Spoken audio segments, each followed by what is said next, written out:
on se retrouve dans ce cadre de nature pour parler de la nouvelle lessive, le Chat Machine. Non, je déconne, je suis là pour vous parler du OnePlus One. Je l'ai amené en vacances, on vient de sortir du resto, on est à l'Alpe, il fait super beau, mais il fait super froid. On dirait pas, mais si l'appareil photo tremble un peu en me filmant, c'est parce qu'on se les pèle. Et j'en ai profité pour tester ce fameux OnePlus One sur ses capacités photo et vidéo, puisque c'était un peu le cadre. C'est vrai que la photo de montagne avec de la neige, c'est des bonnes photos tests parce qu'on a généralement dans les champs de neige des champs de dynamique assez avec des ciels bien blancs et des montagnes bien noires, surtout en fin de journée. Là, on vous montre un panoramique de la station en fin de journée. Donc je vais tout de suite chausser mon OnePlus One et on va voir si ça glisse bien un smartphone comme ça à 300 € sous Android.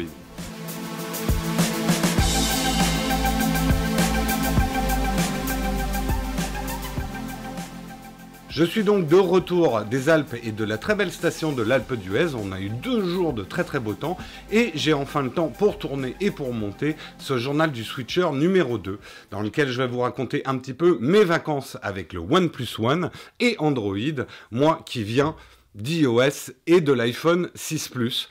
Voir un petit peu mon vécu en tout cas de ces 2 premières semaines où j'ai vécu avec le OnePlus One.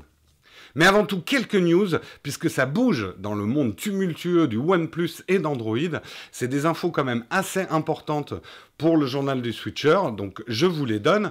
Alors déjà, Cyanogen annonce Cyanogen 12S, donc avec du Lollipop dedans, donc ça risque d'être un gros changement. Mais là, patatras, c'est un petit peu le divorce entre OnePlus et Cyanogen, un divorce annoncé, puisque le logo Cyanogen qu'il y a sur les modèles de OnePlus One actuellement a tendance à disparaître. Donc ils ne mettent plus le logo de Cyanogen. Sont-ils en instance de divorce? On le saura dans un prochain épisode. Et OnePlus a annoncé son propre OS, qui sera Oxygen OS. Donc une version manifestement modifiée, hélas, d'Android. On espère qu'elle sera pas trop modifiée, qu'elle sera assez proche de l'Android pur pour pouvoir avoir des mises à jour assez fréquentes. Autre nouvelle quand même assez intéressante, Microsoft investit massivement dans Cyanogen. Cyanogen, c'est un petit peu le rebelle Android. Ils essayent de livrer un système très ouvert et très customisable. Donc, est-ce que c'est un coup de pic de Microsoft sur Google? À voir. Est-ce que c'est une porte de sortie pour Microsoft si jamais leur nouvelle version de Windows 10 Phone, je sais pas comment il faut l'appeler officiellement, mais s'ils échouent complètement avec Windows sur Phone, est-ce que Cyanogen est pour eux une porte de sortie? C'est des choses qu'on verra dans l'avenir, mais je trouvais que c'était une info assez intéressante. Et dernière nouvelle, on a vu les premiers indices du OnePlus 2, donc qui sera la deuxième itération de OnePlus. Donc probablement une amélioration des OnePlus One. A priori, c'est quelque chose qui devrait sortir vers la fin 2015, mais c'est une info importante pour ceux qui se demandent s'ils vont acheter un OnePlus One. Peut-être qu'en attendant quelques mois de plus, vous aurez le OnePlus 2. Voilà pour les petites news. Maintenant, je vais vous parler un petit peu de mon temps passé avec le OnePlus One, de mon temps de vacances. Donc, ma première vraie utilisation du OnePlus One, puisque j'ai glissé ma carte SIM dedans. C'est vraiment devenu mon téléphone officiel. Je vous cacherai pas que j'ai toujours gardé l'iPhone dans la poche, mais sans carte SIM, au moins déjà pour faire les tests photos. Alors, avant de rentrer vraiment dans mon expérience, je voudrais apporter 2 précisions. La première chose, c'est que je ne veux pas trop tomber dans la guéguerre des OS, dans la guéguerre entre Android, iOS et même Windows Phone. Pour moi, il y a beaucoup de marketing derrière. Je ne reproche pas aux fanboys d'être des fanboys, mais ce qu'il faut savoir, c'est que le fanboyisme arrange quand même énormément les gens du marketing. Steve Jobs et Bill Gates l'ont souvent dit, ça les arrangeait beaucoup la guéguerre entre PC et Apple. Ça permettait à chaque marque de se mettre en avant et ça facilite le travail du marketing. Donc, encore une fois, sur ce journal d'un switcher, je ne cherche pas à être objectif, je ne suis pas un journaliste, mais vraiment d'avoir l'esprit le plus ouvert possible et de ne pas tomber dans la guéguerre. Et le deuxième préambule, c'est le fameux écart de prix qu'il y a entre un iPhone 6 Plus et un OnePlus. C'est vrai que cet écart est quand même de 500 €. Je vais éviter de le répéter tout le temps dans la vidéo, donc je le dis cette fois-ci. Il ne faut jamais perdre dans tout ce que je dis, et quand je critique le OnePlus One ou que je critique l'iPhone, ne jamais oublier cet écart de 500 € entre les deux. Donc quelque part, c'est un comparatif un peu faussé. Comparer deux produits qui ont une telle différence de prix, c'est normal qu'il y ait un petit peu plus de choses dans un iPhone 6, mais voilà, c'est le but du journal d'un switcher et de ce comparatif, c'est pour 500 €, qu'est-ce qu'on a de plus? Alors, je vais commencer par les bons côtés, ce qui m'a plu dans ces 1 semaine et demie, 2 semaines. Alors déjà, ce qui m'a plu, c'est Android. J'avoue qu'Android, je connaissais quand même, je suis pas complètement inculte, j'ai beaucoup d'amis qui ont des Android, j'ai souvent joué avec des Android, mais je n'en faisais pas l'utilisation quotidienne. Il y a plusieurs choses que j'ai vraiment aimé sur Android et que je ne trouve pas sur iOS. La première chose, c'est évidemment la customisation. C'est vrai que de pouvoir vraiment mettre le smartphone à ma sauce, c'est quelque chose de très agréable, c'est une expérience que les gens qui sont sur iOS ne connaissent pas. J'ai trouvé Cyanogen étant vraiment fait pour ça, où on peut customiser vraiment tout, et j'ai envie de dire un peu n'importe quoi. J'ai trouvé que c'était un peu flippant. C'est vrai qu'on sait plus trop, enfin on peut passer des heures à customiser son Android, son OnePlus One. Moi j'avoue que bon, j'aime bien customiser un petit peu, mais j'ai pas envie de passer des heures à customiser mon smartphone. C'est pas un plaisir particulier pour moi. Ce que j'ai beaucoup aimé aussi, c'est les widgets, ces fameux widgets qui sont parfaitement intégrés à Cyanogen, à Android. C'est vrai que ça aussi, c'est quelque chose qui n'existe pas sur iOS.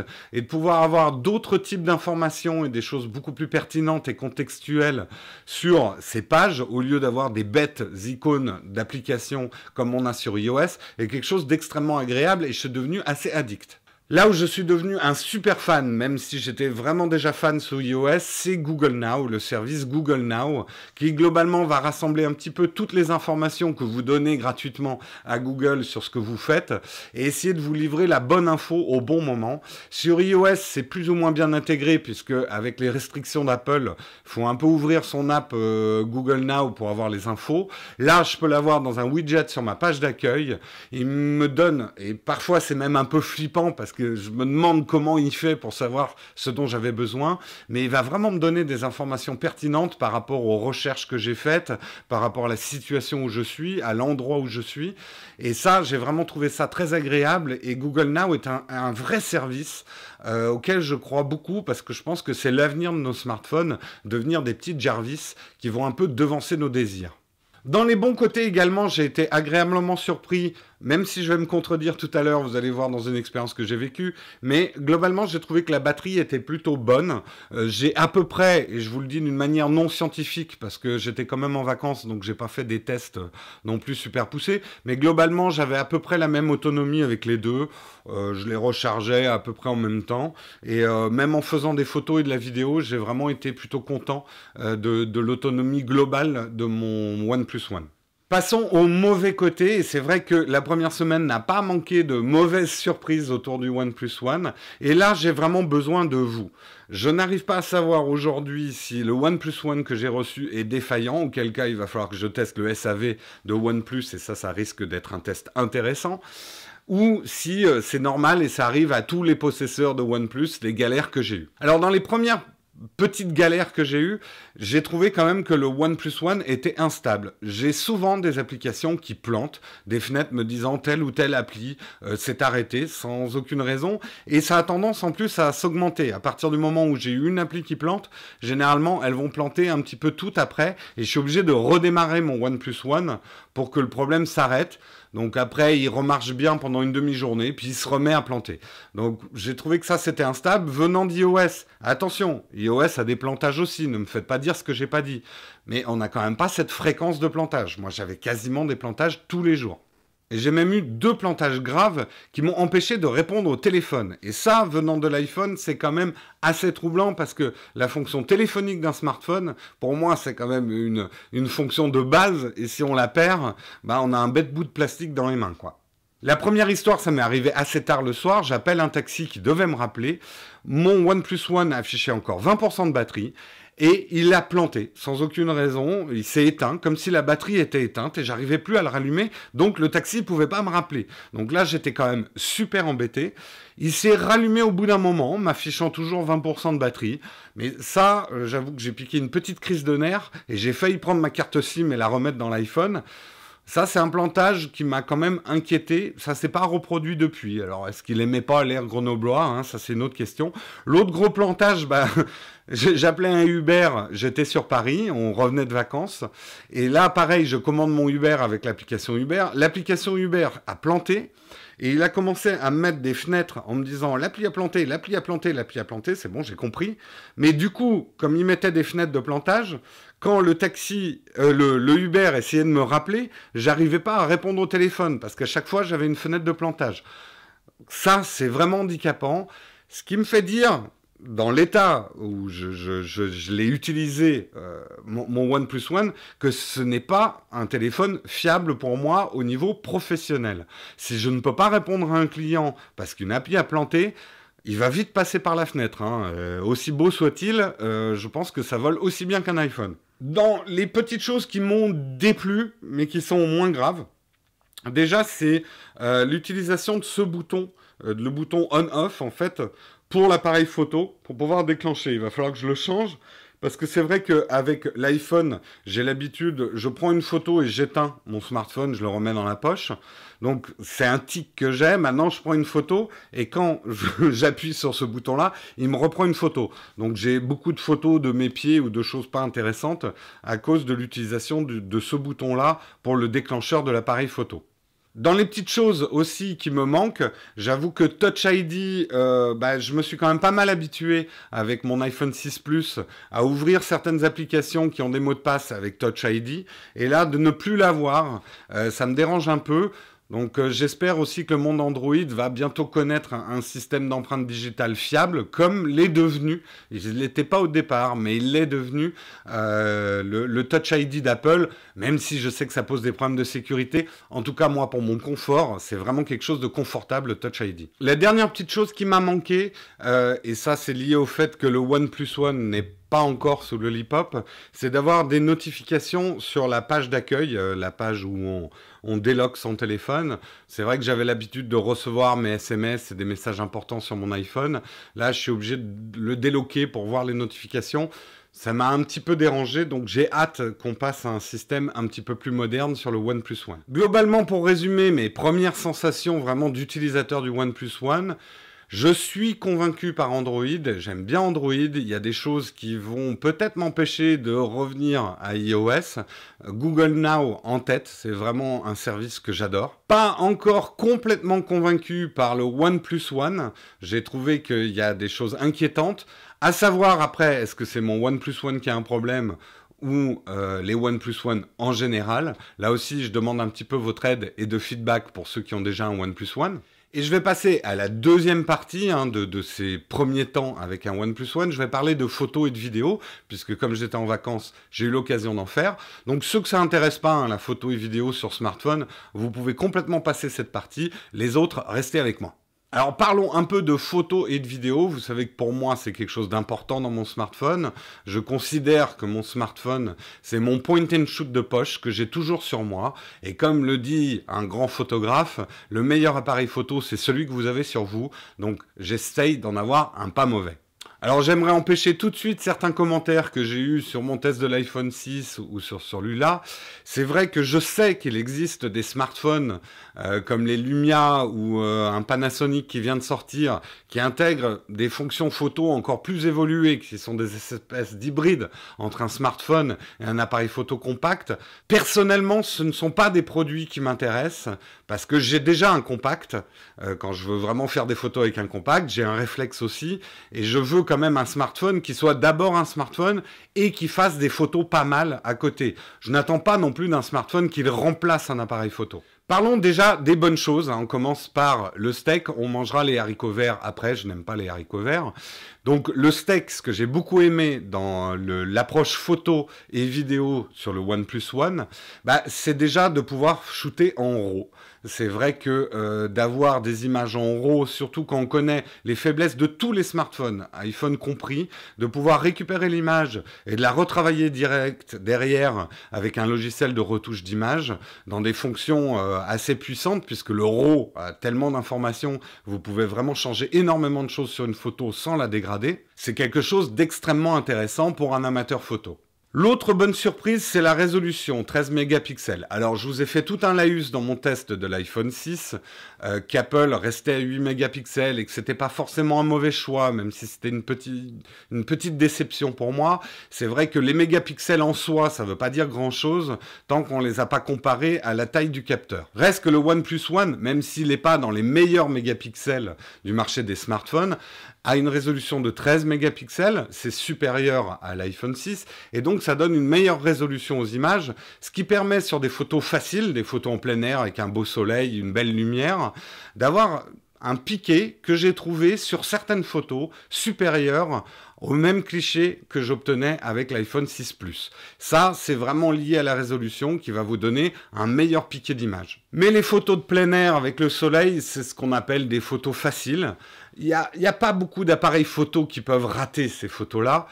Si vous voulez d'ailleurs un exemple, je vous conseille d'aller voir la chaîne YouTube Digital Rev TV. Je mettrai le lien dans les commentaires de l'émission. Ils ont donné à des grands photographes des appareils photo, mais vraiment de merde, genre l'appareil photo de Barbie ou de Lego.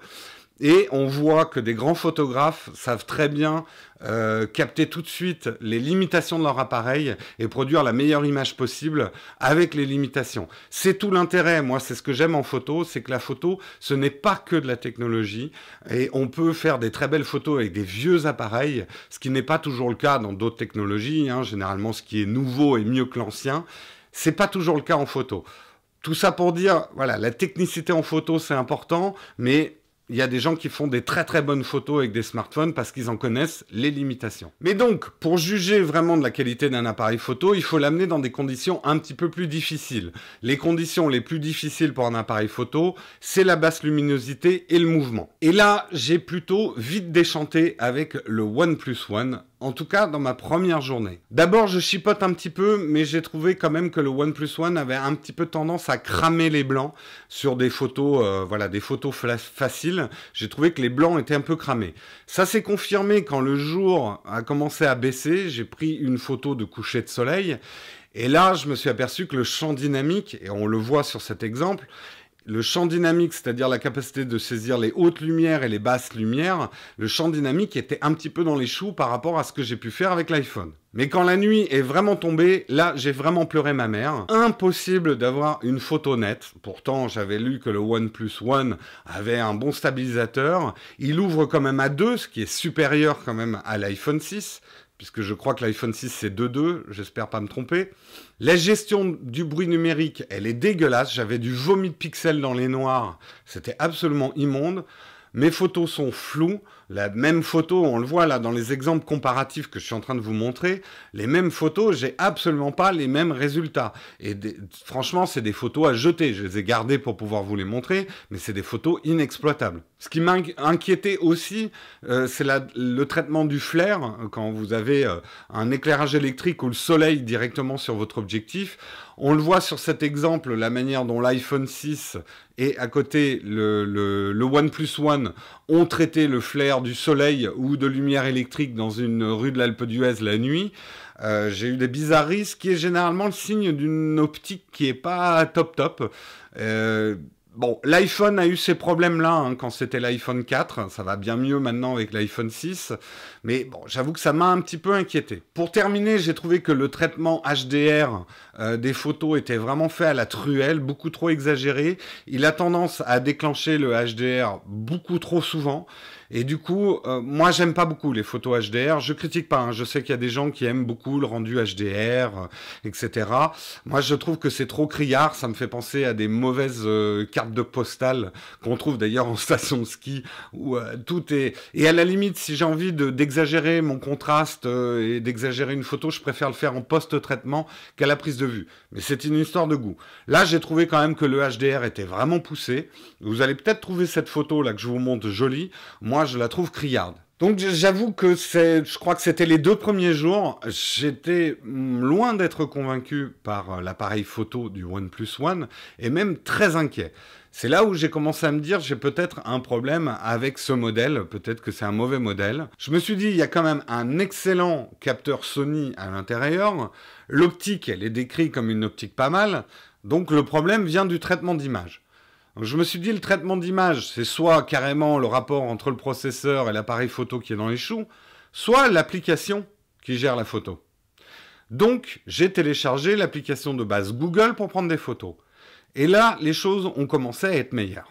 Alors, c'est sûr que j'ai perdu pas mal d'options qui sont dans l'application photo qui est livrée avec le OnePlus One. C'est vrai qu'elle a énormément de réglages très agréables et des fonctionnalités que je trouvais très intéressantes. L'appli de base Google, le photo, elle est plus limitée. Mais par contre, j'ai eu des résultats de photos, là je vous les montre, déjà beaucoup plus acceptables, beaucoup plus comparables à ce que je pouvais avoir sur l'iPhone 6.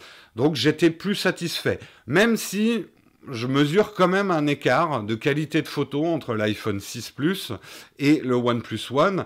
Un écart, on va dire, acceptable sur des photos ordinaires. J'ai continué à être assez déçu par les photos difficiles en basse luminosité et sur la stabilité de l'ensemble. Au niveau vidéo, j'ai fait un petit peu le test le plus facile à faire au niveau vidéo. Alors, le 6 Plus est vraiment, et ça je l'avais expliqué dans le test du 6 Plus, le must-have en termes de stabilisation optique, couplé avec son gyroscope, etc. Et quand vous prenez un panoramique à une main alors qu'il fait un petit peu froid, je vous montre tout de suite le rendu, on a quelque chose d'extrêmement stable, vraiment quelque chose de très utilisable dans une production vidéo. J'ai fait exactement le même plan avec le OnePlus, et là, ça va pas du tout. La stabilisation, il va falloir vraiment que je creuse pour savoir s'il y a peut-être une chose qu'il faut que j'active ou quoi que ce soit, mais ça, je vous garantis, c'est pas exploitable. Sans parler des problèmes de focus, le focus qui se perd tout le temps, c'est pas une image exploitable, même pour une vidéo de vacances. On peut le voir aussi avec cet autre exemple de vidéo que j'ai faite. On n'a quand même pas du tout la même qualité en vidéo entre les deux. Ça, j'avoue que c'est un gros moins pour moi, parce que je m'aperçois depuis que j'ai l'iPhone 6 Plus, c'était déjà le cas un peu avec le 5S, mais avec l'iPhone 6 Plus, je l'utilise de plus en plus dans mes prods, parce que de temps en temps, c'est beaucoup plus facile de filmer quelque chose avec un iPhone que de sortir le réflexe, de sortir tout le matos. Donc j'en suis arrivé à la conclusion que le OnePlus One n'était pas un bon photophone. Attention, ça ne veut pas dire que c'est pas un bon smartphone. Et attention, ça ne veut pas dire que c'est un mauvais appareil photo. Pour plein de photos, ça va marcher très bien. Si vous faites que de la photo, on va dire documentaire, ou de la photo de famille, ou ce genre de choses, il vous conviendra très bien. Et n'oublions pas le prix auquel vous l'avez payé. Et à la limite, avec les 500 € de différence, payez-vous un vrai appareil photo. C'est le conseil que je vous donne. Parce que même un appareil photo à 500 €, aujourd'hui, va dépasser n'importe quel smartphone en termes de qualité d'image, à mon avis. Mais, juste avant de tourner cette vidéo, j'étais quand même intrigué par ces problèmes, donc je suis allé lire le blog d'un photographe qui a un OnePlus One et qui l'a testé un peu plus en profondeur que moi. Et lui conseille une application qui s'appelle Camera FV5, le nom est un petit peu obscur.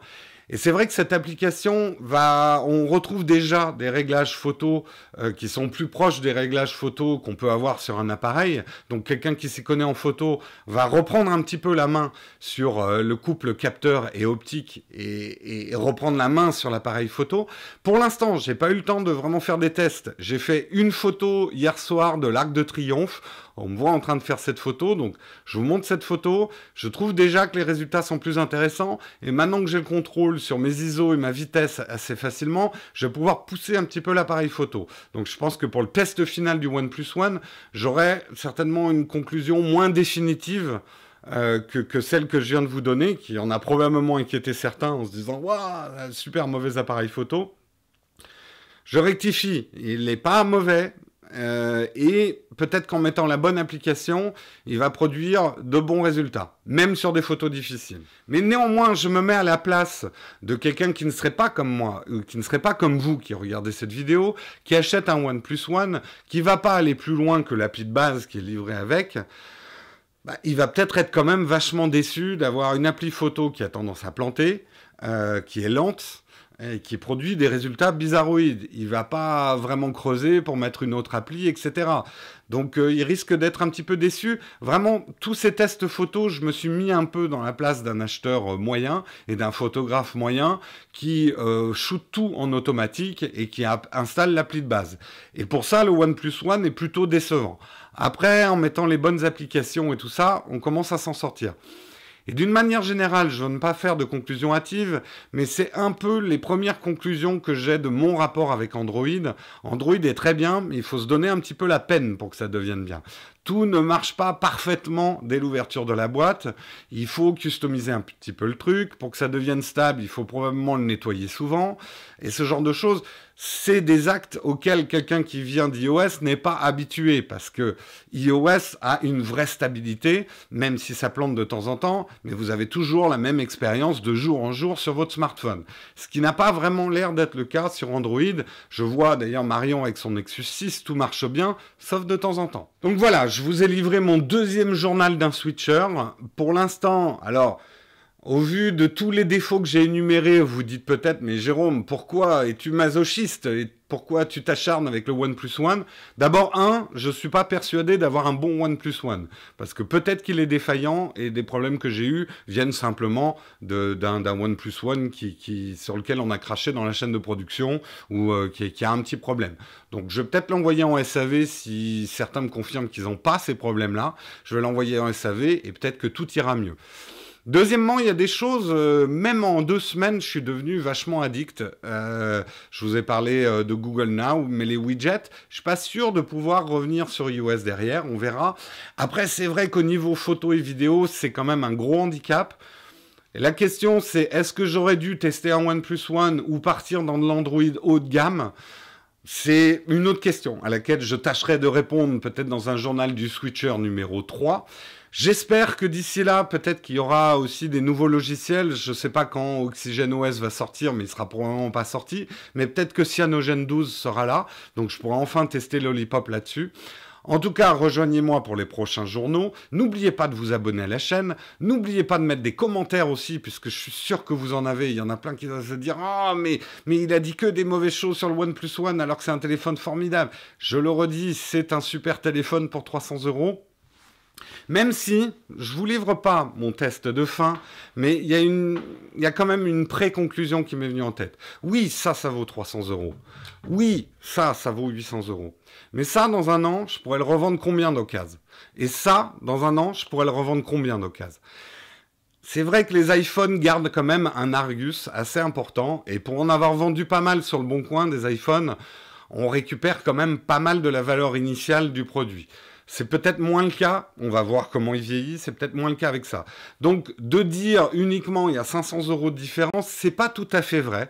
Il y aura toujours une différence de prix entre Android et iOS, mais il faut voir aussi le prix de l'occasion. Bref, je suis déjà en train de partir sur une autre discussion. Il va falloir que je vous abandonne là, même si j'aimerais bien rester avec vous. Moi, dès que j'ai un micro, j'arrête pas de parler, vous le savez, c'est pour ça que mes émissions sont aussi longues. J'espère que vous avez apprécié celle-ci, je vous remercie beaucoup de l'avoir regardée et je vous dis à très bientôt pour de nouvelles aventures.